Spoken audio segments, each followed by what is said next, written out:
Hello! Kami ngayon ay magsimulang magbasa learning session 4. Ano ang 4?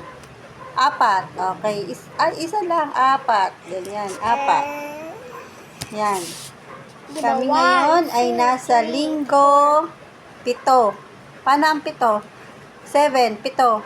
5 at saka 2. Yan. Kami ngayon ay nasa linggo 7. Karatula sa kwarto.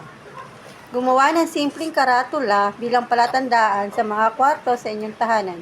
Maghanda ng karton na sapat sa bawat kwarto na lalagyan ng karatula. Isulat ang unang titik ng pangalan ng bawat karton. Pakating gamit ang hintuturo at lagyan ng pandikit. Hikayatin ng anak na siya ay magpisil ng bote at lagyan ng mga dekorasyon sa pamamagitan ng paggamit ng hindalaki at hintuturo. Sa paggamit ng 5 daliri para sa pagbubudbud. Kulayan at patuyuin, lagyan ng piring ang mata at ipahula kung anong titik ang hawak sa karatula sa pamamagitan ng pagkapak. Okay, ngayon meron kaming inihandang, ano yung nandito kasi? Karton. May karton kami, may gunting kami. Pakita mo yung gunting. May ribbon kami, pantali, may lapis, at may beads. Pakita mo yung mga beads natin. Ayan, yan yung mga beads namin. Ganyan lang siya. Ganyan lang. Tapos may Hugis flower siya. Tapos, meron din kami pangkulay. Huwag masyado ilapit. Baka... Yan, okay. So, sisimulan namin ang pagdikit ng mga beads. Color muna tayo ng mga beads. Color. Maglagay muna tayo ng mga beads. Sige. Tuloy mo. Yan. Red naman. 3 red. Huwag masyadong malapit. Ako na. Ikaw na po. Yan. Okay na yan. Yung kabila. Dapat yung dikit na dikit. Para hindi siya mahulog.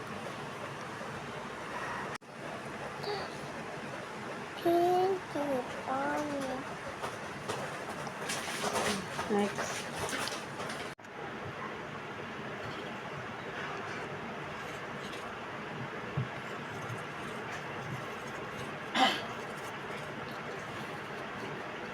Kabila.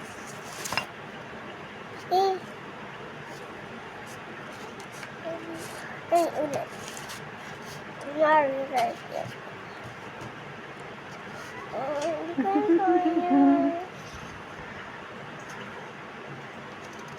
Manong kamay mo.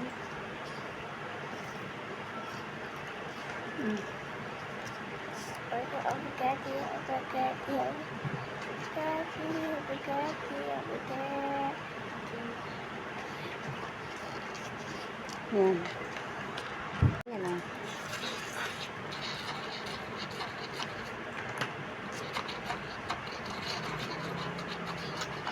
Uy! Konti lang. Huwag masyadong kapalan. Ang galing niya. Ngayon, tapos na kami gumawa. Pakita mga kasi ang gawa natin. Ayan. Gamit ang beads. Ang kwartong ito ay para kay M. Sinong M yan kasi? At Si mama. Si Mami. Kay Mami ang kwartong ito. Lalagyan namin ng tali, tapos ilalagay namin sa pintuan ni Pero bago natin isabit yon, pipiringan muna natin, patakpan muna natin yung mata ni Cassie. Tapos hulaan niya kung anong letter yung nakalagay sa karatula namin. Hawakan mo 1, 2, letter M. Tama po? Tingnan mo nga. Tama? Okay, very good. Okay. Ngayon, ilalagay na namin siya sa pintuan. Sabit mo na kasi. Ayan. Magpaalam na tayo. Paalam.